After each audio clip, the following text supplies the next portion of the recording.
I have been reading this again quite a few times in the last few years. The name is A Cup of Tea. There was this group of 15 soldiers led by a major, and they were on their way to their post in the Himalayas where they would be deployed for the next 3 months. The batch who would be relieved was waiting anxiously for these guys to reach there. It was cold, very cold winter, intermittent snowfall. It made things really difficult for these people. And they all 15 of them had just, one wish, that if someone could offer them a cup of tea. Though the major knew that it was a very futile wish, but still they continued moving ahead and had the same wish. After an hour, before they came across a dilapidated structure which looked like a tea shop, but locked. That was their bad luck, said the major to these guys. It's our bad luck today. There are no tea boys.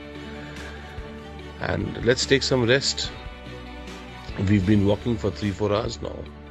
They said, we can make tea. There were 15 of them. But we'll have to break the lock, suggested one of the soldiers, because there was nobody there. The main officer was in great dilemma to this unethical suggestion. Being from the army, they're supposed to protect. But the thought of a steaming cup of tea for all these guys, tired soldiers, winters, cold, made him to give the permission to these guys. So they were in luck. The place had everything needed to make tea, and also in fact a packet of biscuits. The soldiers had tea, two cups each. They had biscuits and were ready for the remaining journey. The major thought they had broken open the lock also. They had all the tea and all the biscuits, used the milk without the permission of the owner. They are not a band of thieves, but disciplined soldiers.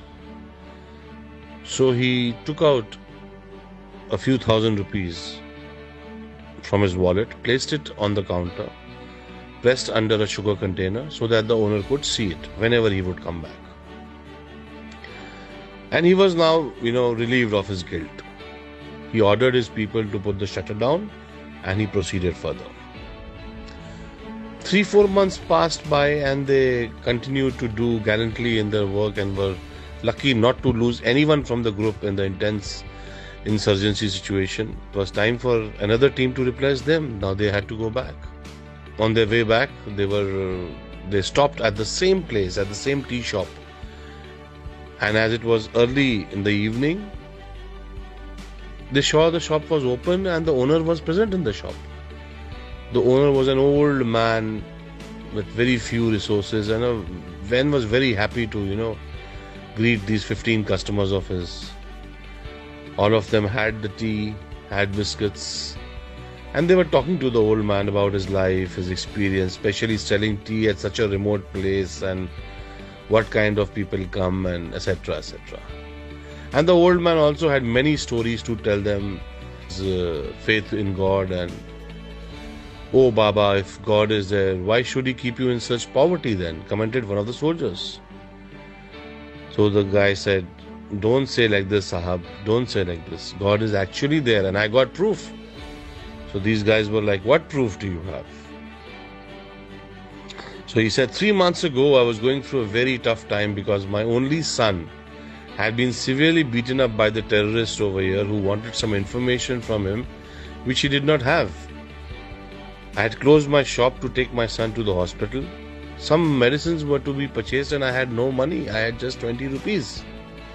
No one would give me money because of the fear of the terrorists. There was no hope, Sahab. There was no hope. And that day, Sahab, I prayed to God for help, and Sahab, you have to believe that God walked into my shop that day. When I returned to my shop, I found that my lock was broken. I felt I was finished. I was doomed. I lost whatever little I had. But then I saw that God had left a few thousand rupees under the sugar pot. I can't tell you, Sahab, what that money was worth that day. My son's life. God exists, Sahab. He does. The faith in his eyes were unflinching. 15 pairs of eyes met the eyes of the main officer. and read the order in his eyes clear. Just keep quiet. The officer got up and paid the bill. He hugged the old man and said, "Yes, Baba, I believe you. I know God exists. And yes, your tea was wonderful." The 15 pair of eyes did not miss to notice the moisture building up in the eyes of their officer, a rare sight. So now, why did I tell you all this story? Walking on the path of truth and compassion, you can be the messenger of God to anyone. Today, everybody needs to be a messenger of God. We have to have a lot of compassion. And if we follow the path of truth, we can be messengers. And if we can be messengers of God to anyone today, if we can help anyone in any way, we should go ahead and do whatever little bit we can. And let everybody feel that Sahab, Bhagwan hai, God is there, Sahab. So let us walk on the path of truth and compassion, and let us try and be a messenger of God for everybody. Thank you, friends. I know I have taken 8 minutes of y'all, but I hope this does